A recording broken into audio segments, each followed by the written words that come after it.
Existe um motivo pelo qual alguns homens parecem avançar mesmo quando tudo ao redor é instável, enquanto outros permanecem presos em ciclos repetitivos de esforço sem recompensa. Eles trabalham, oram, planejam, mas a prosperidade nunca se sustenta. Isso não acontece por falta de fé, nem por ausência de talento. A verdade é mais profunda e mais desconfortável. Deus não prospera todo homem que pede, ele prospera o homem que está preparado. Prosperidade, no reino, não é um direito automático, é uma confiança concedida. E confiança só é entregue a quem suporta o peso que ela carrega. Muitos homens querem os frutos da prosperidade, mas não querem se tornar o tipo de homem capaz de sustentá-la. Querem portas abertas, mas não aceitam o processo que os transforma internamente. Querem crescimento, mas resistem à correção. Querem expansão, mas fogem da responsabilidade. E, enquanto isso, perguntam em silêncio por que Deus parece favorecer outros. A resposta nunca está fora, está dentro. Deus observa o homem antes de liberar o recurso. Ele avalia o caráter antes de liberar a chave. Ele analisa a estrutura interior antes de permitir a expansão exterior. Se essa verdade já está confrontando você, curta este vídeo agora e se inscreva no canal.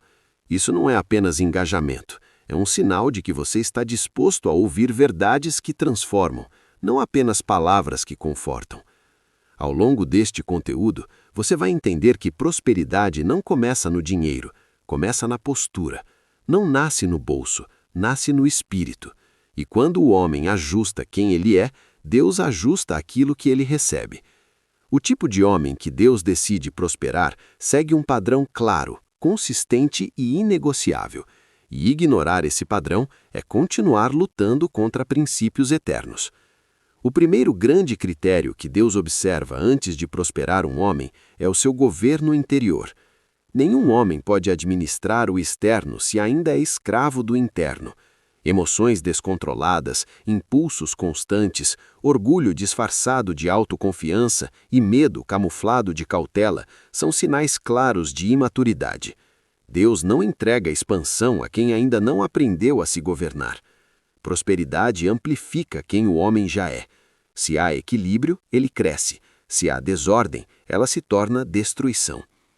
Um homem instável pode até prosperar por um tempo, mas não sustenta.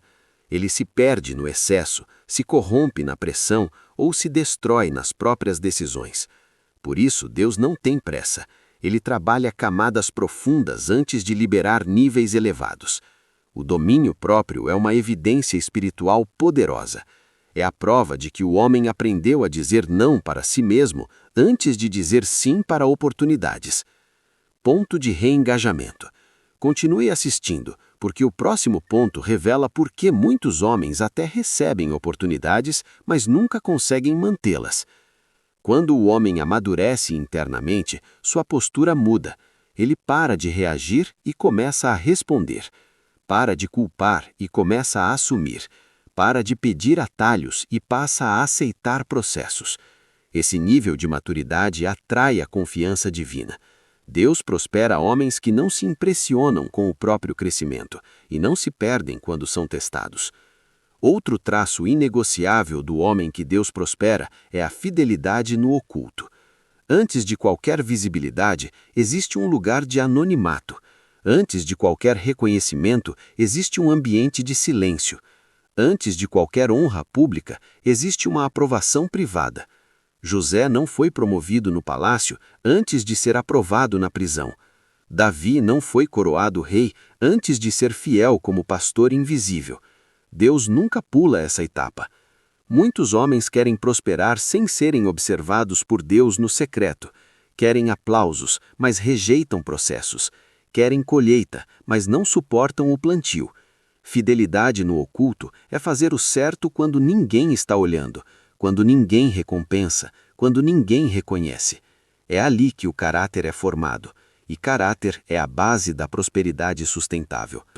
Permaneça até o final, porque o próximo bloco explica por que prosperidade sem propósito se transforma em prisão. Quando o homem entende que Deus vê o que ninguém vê, ele para de negociar princípios.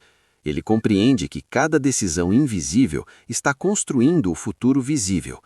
Prosperidade não é um prêmio repentino, é o resultado acumulado de fidelidade constante. Deus prospera homens que permanecem íntegros, mesmo quando poderiam escolher caminhos mais fáceis. Deus não prospera homens apenas para que vivam confortavelmente. Ele prospera homens para que cumpram missões. Quando a prosperidade se torna o destino final, ela se transforma em armadilha, mas quando ela é vista como ferramenta, ela se torna poderosa. O homem que Deus prospera entende que tudo o que recebe carrega uma responsabilidade espiritual. Recursos, influência e oportunidades não são apenas benefícios pessoais, são encargos divinos. Muitos homens querem prosperar para provar algo, compensar feridas ou alimentar o ego. Esse tipo de motivação nunca sustenta crescimento. Prosperidade sem propósito gera vazio, arrogância ou destruição. Deus prospera homens que sabem por que estão crescendo e para quem estão crescendo. Homens que não se perdem quando avançam porque decidiram quem são antes de chegar lá. Se você quer entender como prosperar sem se desviar espiritualmente, continue comigo. Quando há alinhamento, o crescimento se torna saudável. O homem não é dominado pelo que possui, ele governa aquilo que recebeu. Esse nível de clareza gera confiança divina, porque Deus sabe que aquilo que ele liberar não será desperdiçado nem idolatrado. O tipo de homem que Deus decide prosperar não é perfeito, mas é responsável. Não é isento de falhas, mas é comprometido com transformação. Ele entende que prosperidade começa no espírito, passa pela mente e só depois alcança o exterior. Ele não foge de processos, não terceiriza culpas e não negocia princípios. Ele aceita que cada nível exige uma nova postura. Prosperar aos olhos de Deus é crescer sem perder a essência, é carregar peso sem se corromper, é avançar sem se afastar da fonte. Quando o homem para de lutar contra os processos de Deus e começa a cooperar com eles, a prosperidade deixa de ser forçada e passa a ser consequência. Se este conteúdo falou com você, compartilhe com outro homem que precisa ouvir essa verdade. Inscreva-se no canal para continuar recebendo mensagens que confrontam, fortalecem e despertam. E lembre-se, Deus não prospera qualquer homem. Ele prospera o homem que está preparado para sustentar aquilo que vem do céu.